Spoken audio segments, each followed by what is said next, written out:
बहुत बहुत स्वागत है। मैं हूं आपके साथ आचार्य धर्मेंद्र शास्त्री। आज हम आपको बता रहे हैं कि आप नियमित रूप से अपने घरों में जब पूजा करते हैं तो वहां पर आपको कुछ ऐसे नियम का पालन करना चाहिए ताकि आपको पूजन का संपूर्ण फल प्राप्त हो सके।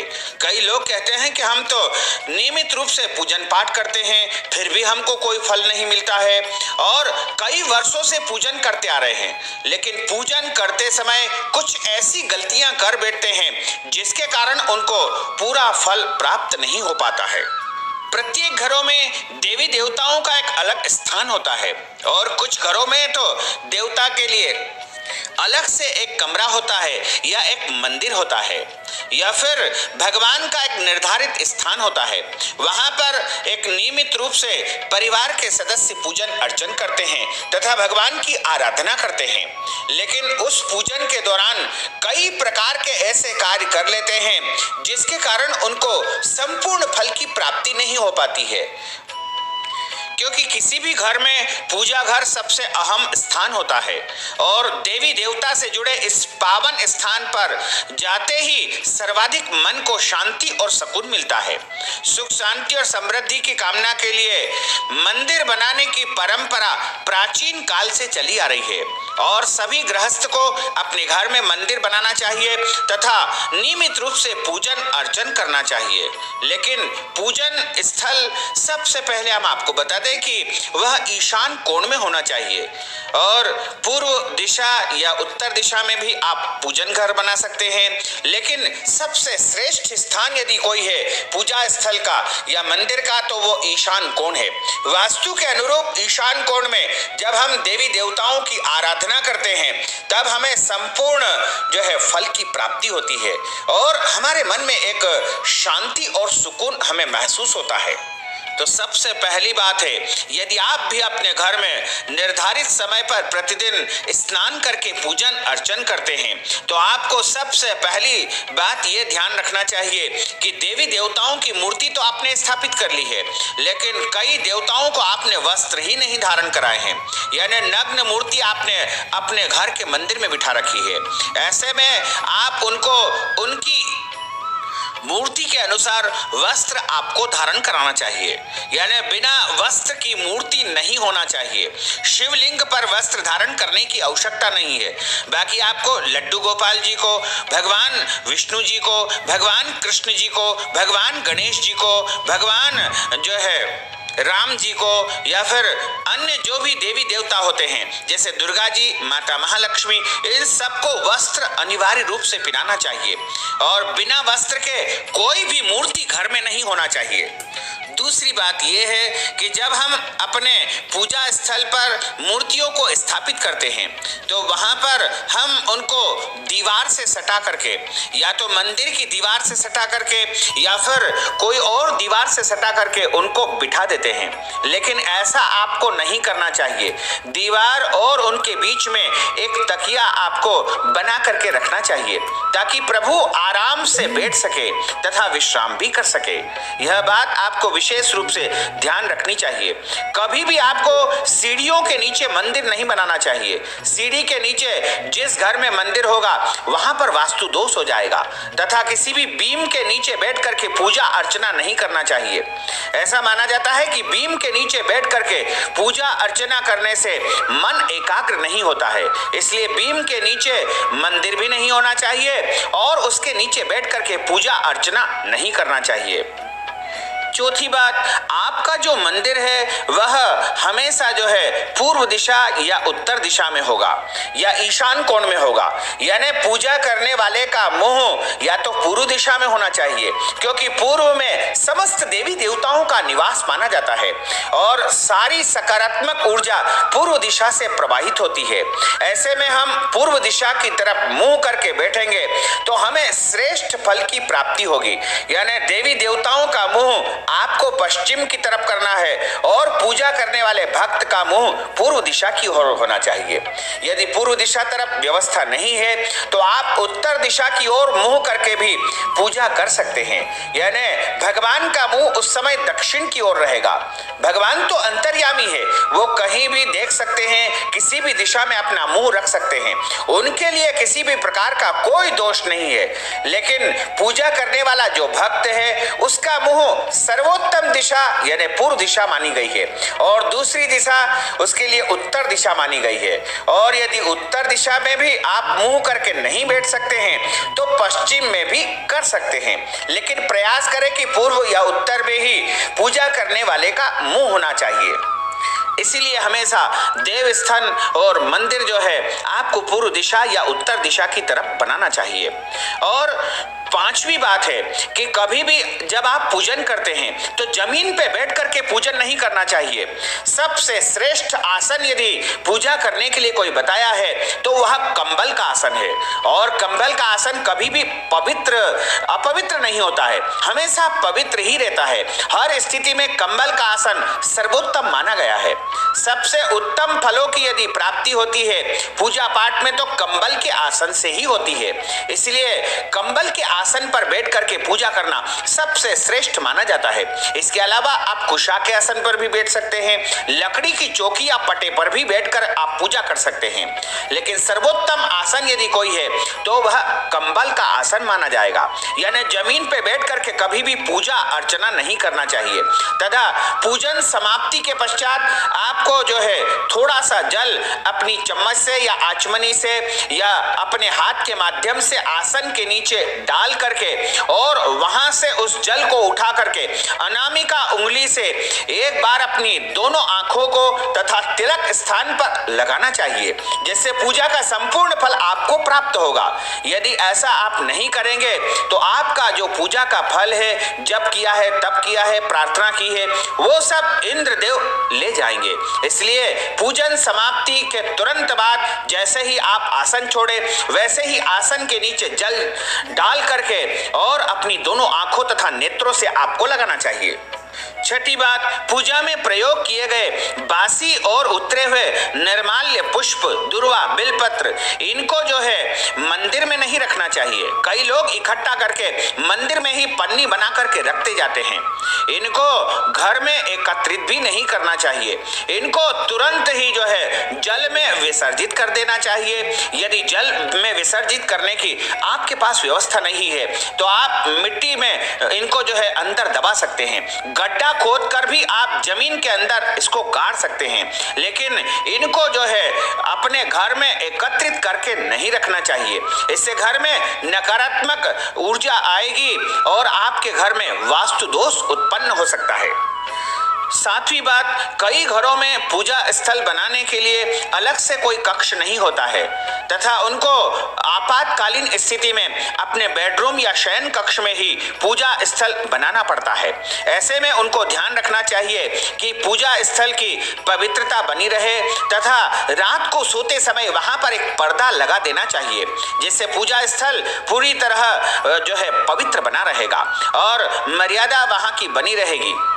और शयन कक्ष के भी उत्तर या पूर्व में आपको भगवान को स्थापित करना चाहिए। तथा आठवीं बात है, अपने घर में जो पूजा घर आप बनाते हैं वहां पर कोई भी टूटी फूटी मूर्ति नहीं होना चाहिए, टूटे फूटे फोटो भी नहीं होना चाहिए।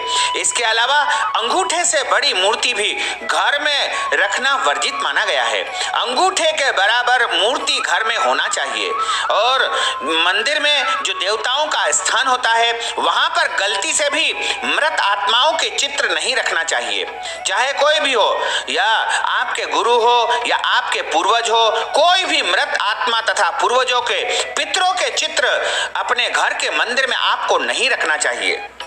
अपने घर के पूर्वजों के तथा पितरों के चित्र आपको अपने घर की दक्षिण दिशा पर लगाकर रखना चाहिए, क्योंकि दक्षिण दिशा पर जब आपको उनको लगाएंगे तो उनका मुंह उत्तर दिशा की ओर रहेगा।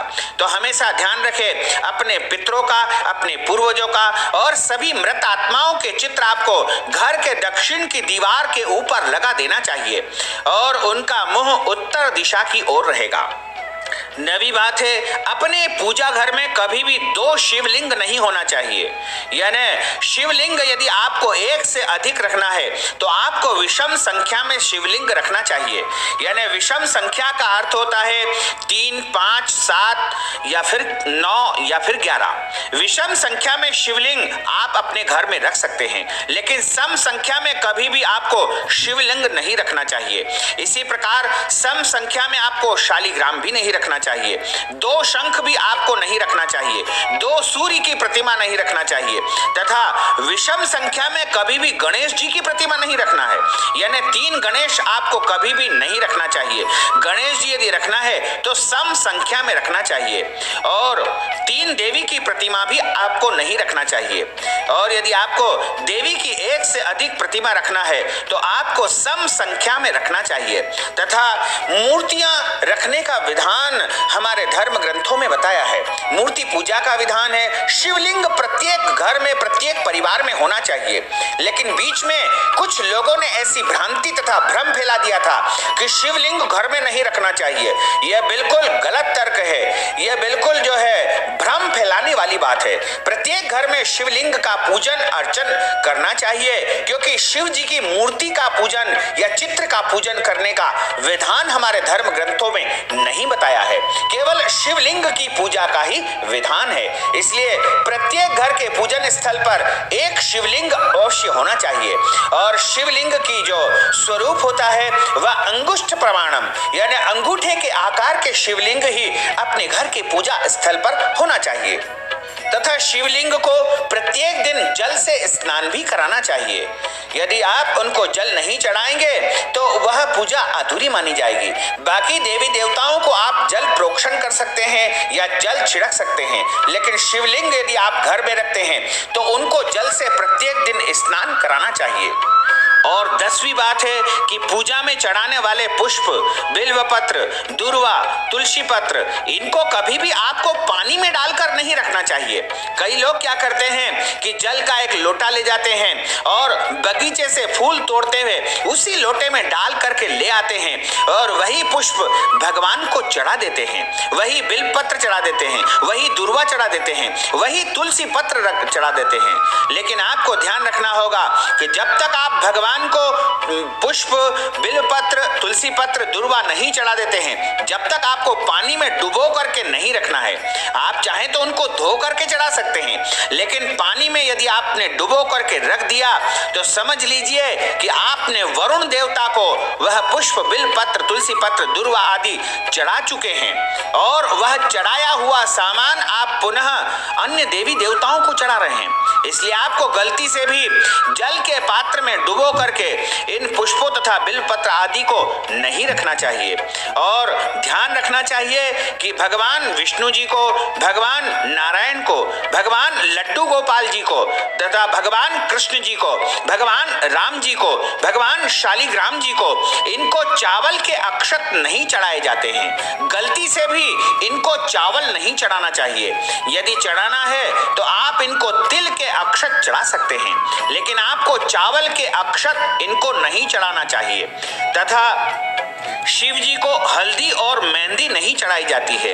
केवल वर्ष में एक दिन यानी महाशिवरात्रि को जब उनका विवाह उत्सव संपन्न होता है उसी दिन उनको हल्दी मेहंदी चढ़ाई जाती है।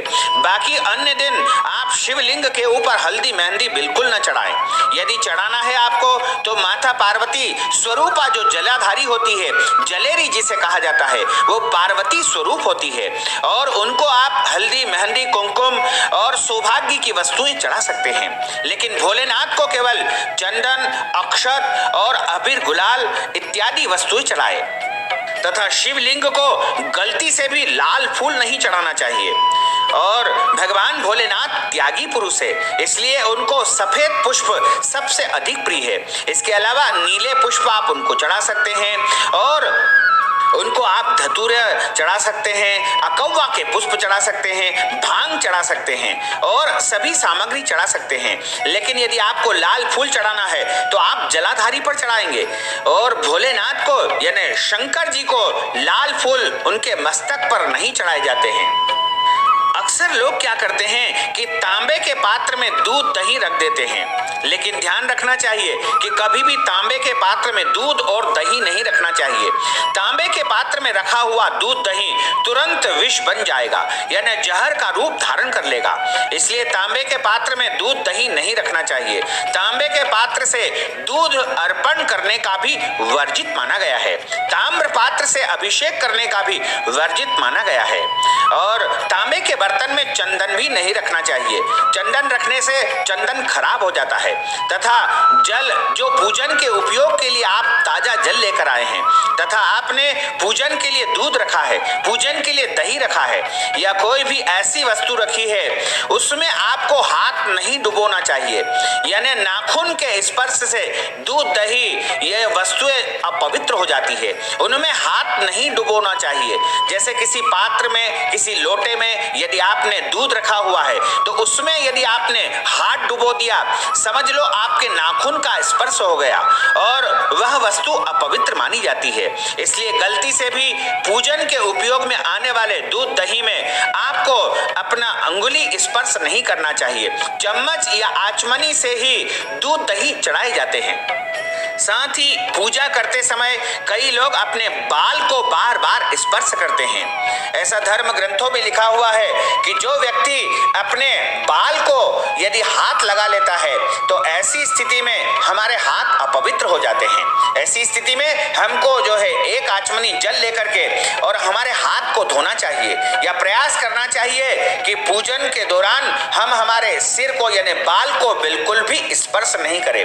इसके अलावा सबसे महत्वपूर्ण बात यह है कि कई लोग स्नान करके जो है बगैर धुला हुआ तौलिया लपेट करके ही पूजन पाठ करने बैठ जाते हैं तथा सूर्य भगवान को उसी से जल चढ़ा देते हैं। यह बिल्कुल गलत है। यदि ऐसा आप कर रहे हैं तो आपको पूजन का संपूर्ण फल प्राप्त नहीं हो पाएगा। आप धुले हुए वस्त्र धारण करके ही भगवान का पूजन अर्चन करें, यानी बगैर धुले वस्त्र से जो है भगवान का पूजन अर्चन नहीं करना चाहिए। तथा एक और नियम है कि मस्तक में बिना तेल लगाए ही भगवान का पूजन अर्चन करना चाहिए, यानी स्नान करने के बाद गीले बाल से ही भगवान का पूजन अर्चन करना चाहिए। यही हमारे धर्म ग्रंथों में बताया है। इसके अलावा एक बात और ध्यान रखनी है, आप देवी देवताओं को जो पुष्प चढ़ाते हैं उसमें आपको ये ध्यान रखना है कि गणेश जी को कभी भी तुलसी पत्र नहीं चढ़ाना चाहिए, तथा भगवान सूर्य देवता को बिल्व पत्र नहीं चढ़ाना चाहिए। वहीं माँ जगदम्बा दुर्गा को दूर्वा नहीं चढ़ाना चाहिए। यदि आप गौरी गणेश एक साथ बिठाते हैं तो आप ध्यान रखें कि दूर्वा केवल गणेश जी को चढ़ाएं, यानी देवी जी को आपको दूर्वा नहीं चढ़ाना चाहिए। और देवी देवताओं को प्रत्येक दिन जो है जल, गंध, अक्षत, पुष्प और इसके बाद धूप बत्ती, अगरबत्ती नहीं लगाना चाहिए, क्योंकि अगरबत्ती बांस से बनती है और अगरबत्ती लगाने से वंश की हानि होती है। इसलिए बिना बांस वाली यदि अगरबत्ती आप लगाते हैं तो उसमें कोई दोष नहीं है। वैसे धूप बत्ती लगाना सर्वोत्तम माना गया है। यदि आपके घर में धूप बत्ती उपलब्ध नहीं है तो आप कंडा जला करके उसके ऊपर गूगल की धूप भी प्रत्येक दिन लगा सकते हैं। तथा सात्विक जो देवी देवता होते हैं, जैसे भगवान विष्णु जी, भगवान राम जी, भगवान कृष्ण जी और भगवान गणेश जी, माता महालक्ष्मी, जो सात्विक श्रेणी के जो देवता होते हैं उनके लिए घी का दीपक लगाना चाहिए। प्रयास करना चाहिए कि गाय के घी का दीपक ही आप जो है वहां पर भगवान के सामने प्रज्वलित करें। और इसके अलावा जो उग्र देवता होते हैं, उग्र का अर्थ होता है जो क्रोध में आने वाले देवता होते हैं, जैसे काली माता या फिर हनुमान जी महाराज या अन्य उग्र देवता जैसे भैरव जी आदि, इनके सामने तेल का दीपक लगाना उपयुक्त माना गया है। वैसे यदि आप घी और तेल दोनों का दीपक लगाते हैं तो भगवान के जो है दाहिने हाथ की तरफ आपको घी का दीपक लगाना चाहिए और उनके उल्टे हाथ की तरफ आपको तेल का दीपक लगाना चाहिए। तथा धूप बत्ती और दीपक दिखा करके हाथ धोना चाहिए और हाथ धोने के पश्चात प्रभु को नैवेद्य लगाना चाहिए। भगवान को रोज नियमित रूप से भोग अवश्य लगाना चाहिए। यदि आपके घर में बड़ी बड़ी मूर्तियां हैं तो आपको भोग अधिक लगाना चाहिए। यदि छोटी छोटी मूर्तियां हैं तो छोटी मात्रा में आप भोग लगा सकते हैं। यानी जैसा स्वरूप उनका होगा वैसी सेवा उनकी करनी चाहिए। इस प्रकार हम छोटे बच्चों को जो है अल्प मात्रा में भोजन कराते हैं, बड़े व्यक्ति को जो है अधिक मात्रा में भोजन लगता है। उसी प्रकार जो छोटे स्वरूप होते हैं, छोटी मूर्तियां होती है, उनको आप कम कम नैवेद्यम लगा सकते हैं। लेकिन जो बड़े स्वरूप होते हैं उनको अधिक मात्रा में भोजन या भोग की आवश्यकता होती है। इसके अलावा उनको शाम के समय दीपक बत्ती अवश्य करना चाहिए और उसके बाद जब दीपक बत्ती हो जाए तो रात्रि को 9 बजे के आसपास में भगवान को शयन कराना चाहिए। यानी समस्त देवी देवताओं के फूल उतारना चाहिए और फूल उतारने के बाद उनको एक वस्त्र ओढ़ा करके उनको शयन करवाना चाहिए। तो यह विधि जो हमने आपको बताई है, इन नियमों का पालन करके यदि आप पूजन पाठ करेंगे तो निश्चय ही आपको उत्तम फलों की प्राप्ति हो सकेगी तथा भगवान की अद्भुत कृपा आपके ऊपर रहेगी। पूजन और देव आराधना से संबंधित एक छोटी सी कथा हम आपको सुनाने जा रहे हैं, आप ध्यानपूर्वक सुनिएगा। वैसे इस कथा का सार यह है कि जो जानता है, जिसको ज्ञान है, उसके लिए सारे नियम धियम होते हैं और जो अज्ञानी है, जिसको कुछ भी पता नहीं होता है, उसके लिए कोई नियम नहीं होते हैं। इसलिए आप डरे नहीं, घबरा नहीं, बिल्कुल आपको चिंता करने की आवश्यकता नहीं है। एक साधु थे, एक संत थे। एक बार उन्होंने अपने शास्त्रों का अध्ययन किया और शास्त्रों के अध्ययन में उन्होंने यह पाया कि आज इस सरोवर में जो भी हाथ डुबोएगा उसका हाथ पत्थर का हो जाएगा। तो उसने जो है वहां पर साधु ने बैठ करके देखा, पूरे दिन देखा। वहां कुछ ग्वाल बाले आए और ग्वाल बालों ने अपनी गायों को पानी पिलाया और स्वयं भी हाथ मुंह धोए। इसके अलावा अन्य लोग भी वहां पर आए और उस सरोवर में हाथ मुंह धोए। तो साधु ने विचार किया कि मैंने तो आज गणित किया है कि इस सरोवर में जो भी हाथ डुबोएगा उसका हाथ पत्थर का हो जाएगा, तो फिर इन लोगों के हाथ पत्थर के क्यों नहीं हो रहे हैं? तो साधु ने फिर से अपना गणित किया और गणित किया तो वही पाया कि आज इस सरोवर में, इस सागर में जो भी हाथ डुबोएगा वह पत्थर का हो जाएगा। लेकिन उसने विचार किया कि सुबह से लेकर के शाम हो गई है, सारे लोग आ रहे हैं, सभी हाथ मुंह धो रहे हैं, लेकिन किसी का भी हाथ पत्थर का क्यों नहीं हो रहा है? तब साधु ने विचार किया कि मैं इस सरोवर में, इस सागर में हाथ डुबो करके देखता हूं। जैसे ही उन साधु महात्मा ने अपने हाथ को डुबोया, तुरंत उनका हाथ पत्थर का हो गया। इसका मतलब यह है कि जो जानता है, जिसको ज्ञान है, उसके लिए सारे नियम है और जो जानता नहीं है, जिसको जानकारी नहीं है, उस भक्त के लिए कोई नियम नहीं होता है। इसलिए आप पूरी श्रद्धा और भक्ति के साथ में यदि पूजन पाठ करते हैं, भगवान की आराधना करते हैं, अर्चना करते हैं, तो निश्चय ही प्रभु आपसे प्रसन्न रहेंगे। लेकिन मन में सच्ची आस्था और विश्वास होना अत्यंत आवश्यक होता है। कितनी देर पूजा कर रहे हैं यह आवश्यक नहीं है, लेकिन आप एक क्षण के लिए भी यदि आपने प्रभु का सच्चे मन से स्मरण कर लिया तो प्रभु आपसे प्रसन्न हो जाएंगे। एक घड़ी आधी घड़ी आदि में पुण्यात, यानी आपके पास यदि थोड़ा सा भी अल्प समय इतना है तो आप प्रभु का स्मरण जरूर करिएगा।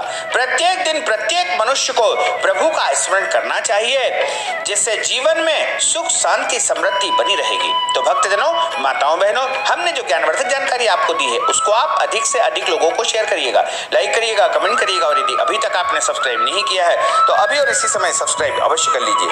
आपको और आपके परिवार को सादर जय श्री कृष्ण, सादर धन्यवाद।